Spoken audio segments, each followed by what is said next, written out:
আল্লাহ তাআলা তওবার বিধান দিলেন দুইটি কারণে। এক নম্বর কারণ হলো যখন কোন গুনাহগার বান্দা আল্লাহ তাআলার কাছে তওবা করে গুনাহের জন্য ক্ষমা চায়, আল্লাহ তাআলা এত খুশি হন যা ভাষায় প্রকাশ করা সম্ভব নয়। আল্লাহ রাসূল হাদিসের মধ্যে বলেন, আমার সাহাবারা শোনো, যখন তোমাদের কেউ কোনো গুনাহের কারণে রবের কাছে তওবা করে, জাননি তোমাদের রব কেমন খুশি হয়। মনে করে একজন মুসাফির সফরে বের হয়েছে, চলতে চলতে এমন মরুভূমির মধ্যে পৌঁছে গিয়েছে, চতুর্দিকে মরুভূমি, শুধু মরুভূমি, ঘর বাড়িহীন, মানুষহীন।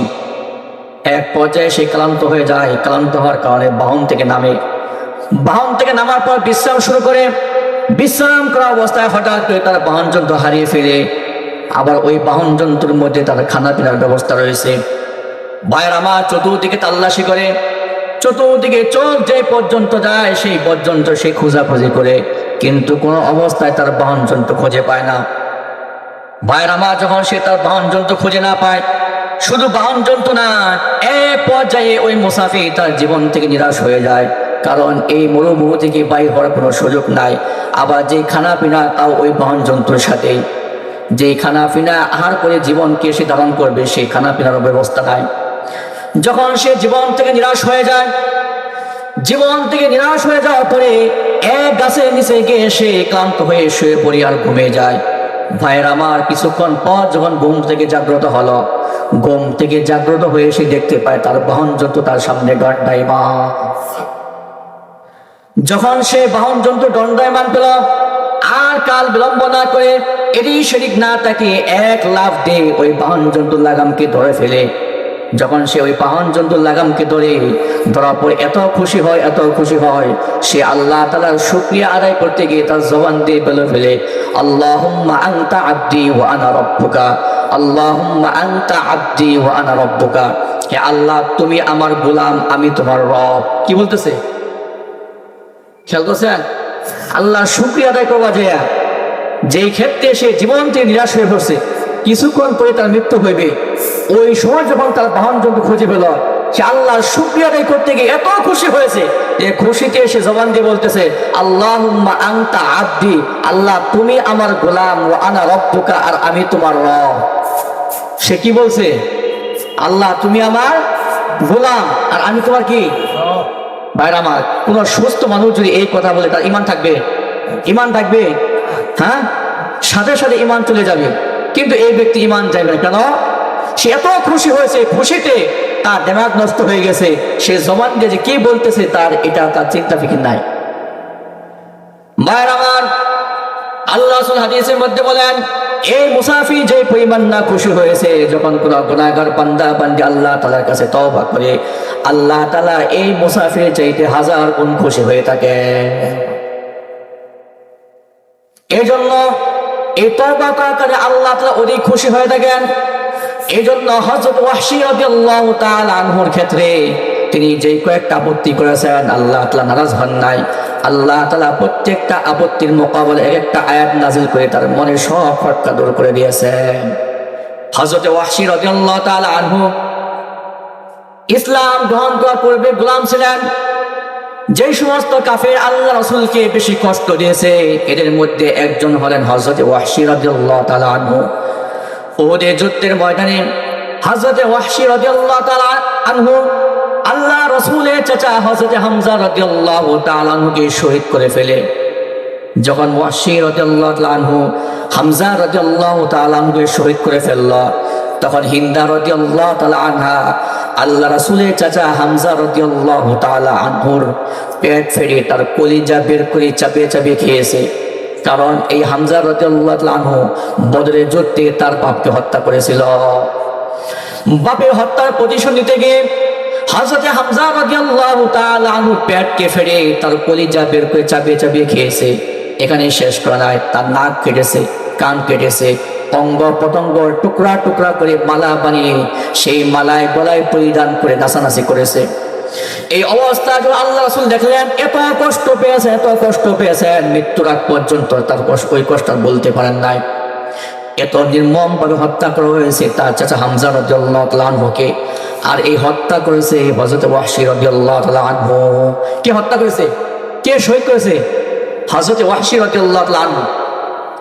ভাইয়ের আমার, যখন আল্লাহ তাআলা মক্কা বিজয় দান করলেন, মক্কা বিজয় হওয়ার পরে দলে দলে কাফেররা ইসলাম গ্রহণ করতেছে।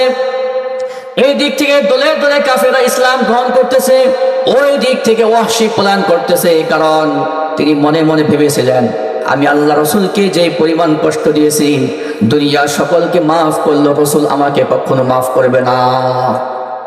কারণ আমি তার চাচাকে হত্যা করেছি, আর তার চাচাকে তার পেট ফাটার ক্ষেত্রে, তার কলিজা বের করার ক্ষেত্রে আমি সহযোগিতা করেছি হিন্দা রাদিয়াল্লাহু আনহুকে।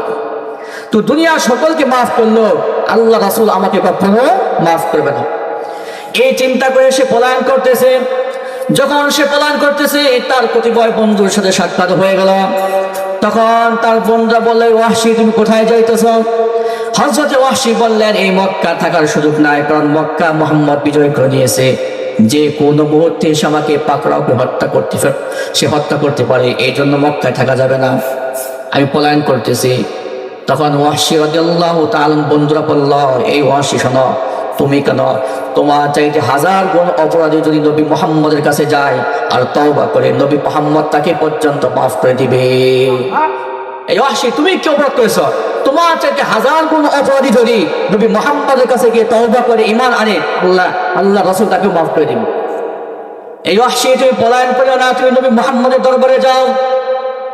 যখন ওয়াহশী রাদিয়াল্লাহু তাআলা আনহু এই আশ্বাস পেলেন, ভীত সন্ত্রস্ত হয়ে ভয়ে ভয়ে তিনি আল্লাহ রাসূলের দরবারে গেলেন। আল্লাহ রাসূলের দরবারে গিয়ে ভীত সন্ত্রস্ত হয়ে বললেন, আল্লাহ রাসূল, আমি আপনার দরবারে আসছি তওবা করে ইসলাম কবুল করার জন্য, ইসলাম গ্রহণ করার জন্য। আল্লাহ কি আমার ইসলাম কবুল করবো কিনা? আল্লাহ রাসূল বললেন, ওয়াহশী শোনো, তুমি তোমার চাইতে 1000 গুণ অপরাধী যদি আল্লাহর কাছে তওবা করে ঈমান আনে, আল্লাহ তাআলা ওই অপরাধীকেও মাফ করে দিয়ে তার ইসলামকে কবুল করে দিবে। ভাইরা আমার, যখন আল্লাহ রাসূল আশ্বাস দিলেন তুমি তওবা করো, আল্লাহ তোমার তওবা কবুল করবে, ওই সময় ওয়াহশী বলতেছে, উরিদু আন উসলিমা ওয়ালাকিন লা উসলিমু হাত্তা আসমা কালাম আল্লাহ। হে আল্লাহ রাসূল, আমি তো আসছি ইসলাম গ্রহণ করার জন্য, তবে একটা শর্ত আছে। কি শর্ত? আমি সরাসরি আল্লাহ জবান থেকে শুনতে চাই আল্লাহ আমার তওবা কবুল করলো কিনা। কি শর্ত করলো? যে আল্লাহ রাসূল, আমি ইসলাম গ্রহণ করবো, তবে একটা শর্ত আছে। শর্ত কি? আমি সরাসরি আল্লাহ জবান থেকে শুনতে যাই যে আল্লাহ আমার তওবা কবুল করছে। কঠিন শর্ত না? আল্লাহ কি ঠেকা পড়ছে? হ্যাঁ, আল্লাহ কি ঠেকা পড়ছে যে সরাসরি বলতে বসে আমি তোর তওবা কবুল করছি? দেখেন কেমন শর্ত করছে ওয়াহশী, যে আল্লাহ রাসূল, আমি তওবা কবুল করতে পারি, তবে একটা শর্ত আছে। কি শর্ত? আমি সরাসরি আল্লাহ জবান থেকে শুনতে চাই যে আল্লাহ আমার তওবা কবুল করছে। ভাইরা আমার, যখন ওয়াহশী শর্ত করল, আল্লাহ তাআলার সাথে সাথে আয়াত নাযিল করলেন। আল্লাহ নারাজ হলেন না, আল্লাহ তাআলার সাথে সাথে আয়াত নাযিল করলেন।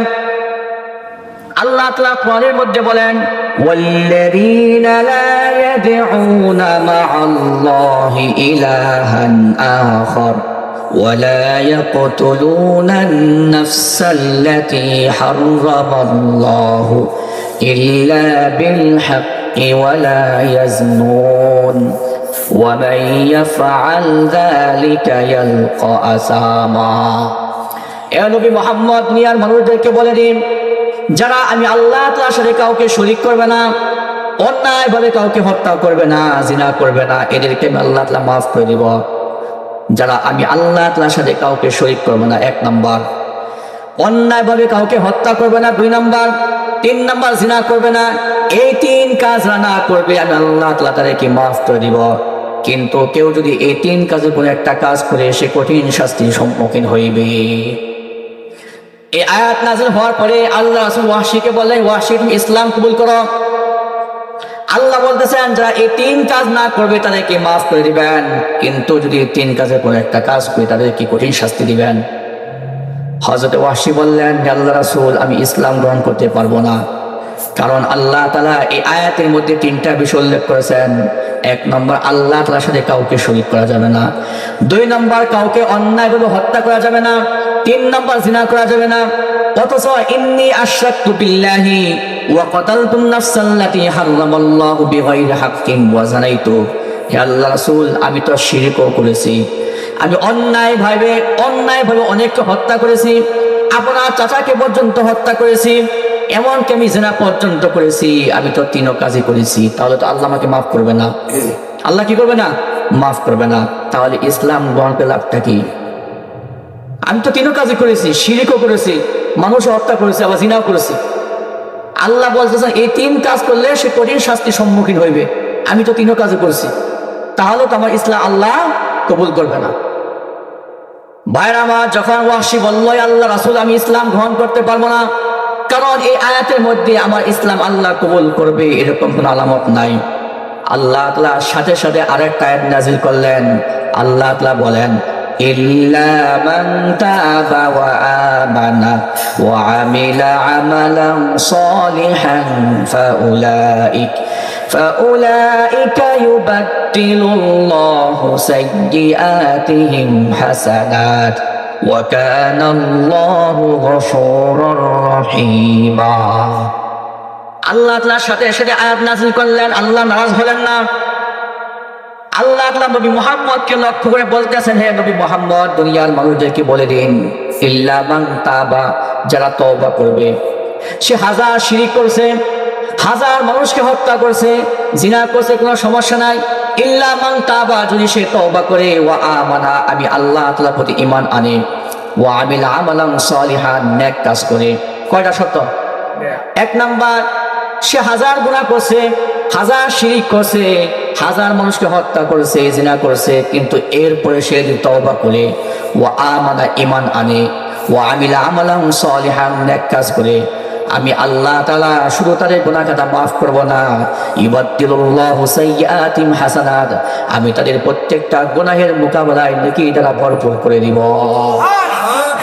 আমি শুধু গুনাহ মাফ করব না, প্রত্যেকটা গুনাহের মোকাবেলায় এক একটা নেকি দান করব। এই আয়াত নাযিল হওয়ার পরে ওয়াহশী বলতেছেন, আল্লাহ রাসূল আমি ইসলাম গ্রহণ করতে পারবো না, কারণ আল্লাহ তাআলা এই আয়াতের মধ্যে 3টা শর্ত করেছেন। 1 নাম্বার তওবা করা, 1 নাম্বার কি? তওবা করা। 2 নাম্বার আল্লাহর প্রতি ঈমান আনা, 3 নাম্বার নেক কাজ করা। যারা এই 3টা কাজ করবে আল্লাহ তাদেরকে মাফ করবেন, কিন্তু এই 3টা কাজ না করলে তাদেরকে মাফ করবেন না।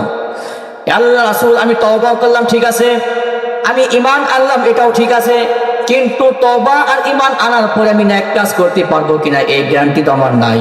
গ্যারান্টি আছে? আমি এখন তওবা করলাম, ঈমানও আনলাম, এখন ফজর নামাজ পড়তে আমি ফজর নামাজ পড়তে পারবো না এই গ্যারান্টি আমার আছে? আমি এই মুহূর্তে আমি তওবা, আল্লাহ আমাকে মাফ করে দাও, আমি তোমার প্রতি ঈমান আনলাম, এখন আমি ফজর পড়তে পারবো কিনা এই গ্যারান্টি আমার আছে? হযরত ওয়াহশী বললেন, আল্লাহ রাসূল আমি তওবা করলাম, ঠিক আছে, ঈমান আনলাম, ঠিক আছে, কিন্তু এই 2টা কাজ করার পরে আমি নেক কাজ করতে পারবো কিনা এই গ্যারান্টি আমার নাই। তাহলে তো যদি নেক কাজ করে আগে ব্যর্থ হয়ে যায়, আল্লাহ আমার তওবা কবুল করবে না। এই ইশকাল করার পরে সাথে সাথে আল্লাহ তাআলা আরেকটা আয়াত নাযিল করলেন, ইন্নাল্লাহা লা ইয়াগফিরু আন ইউশরাকা বিহি ওয়া ইয়াগফিরু মা দুনা যালিকা লিমান ইয়াশা। আল্লাহ তাআলা নবী মুহাম্মদকে লক্ষ্য করে বলতেছে, হে নবী মুহাম্মদ, দুনিয়ার সমস্ত মানুষদেরকে বলে দিন যদি কেউ শিরক না করে এরপরে হাজার গুনাহ করো, আমি আল্লাহ তাআলা চাইলে যাকে ইচ্ছা তাকে মাফ করতে পারি। শিরক ছাড়া যত গুনাহ করো, লিমান ইয়াশা, আমি আল্লাহ চাইলে যাকে ইচ্ছা, খেয়াল করেন, যাকে ইচ্ছা তাকে মাফ করতে পারি। এই আয়াত নাযিল হওয়ার পরে আল্লাহ রাসূল ওয়াহশীকে বললেন, এই ওয়াহশী, যখন তুমি তওবা করবে, ঈমান আনবে, এরপরে শিরক যদি না করো, আল্লাহ তোমার তওবা কবুল করবে। কিন্তু ওয়াহশী বলতেছেন, আল্লাহ রাসূল আমি এখনো ইসলাম গ্রহণ করতে পারবো না, কারণ আল্লাহ তাআলা এই আয়াতের মধ্যে একটা শর্ত করেছেন, লিমান ইয়াশা, যাকে ইচ্ছা করবেন তাকে মাফ করবেন। কি করবেন? যাকে ইচ্ছা করবেন তাকে মাফ করবেন। আল্লাহ যদি আমার ক্ষেত্রে ইচ্ছা না করে, আল্লাহ যদি আমার ক্ষেত্রে ইচ্ছা না করে, তাহলে তো আমাকে মাফ করবে না। যখন এই ইশকাল করলাম, আল্লাহ নারাজ হলেন না। আল্লাহ তাআলা এরপরে কমপ্লিট একটা আয়াত নাযিল করলেন, যে আয়াত নাযিল করে জানাইলেন, এই ওয়াহশী তুমি তওবা করো, এই ওয়াহশী তুমি তওবা করো, আমি আল্লাহর রহমতে নিরাশ হও না, যদি তুমি খাঁটি তওবা করো, আমি আল্লাহ তাআলা তোমার অতীতের সমস্ত গুনাহ খাতা মাফ করে দিই, আমি জান্নাত পর্যন্ত তোমাকে পৌঁছে দিব।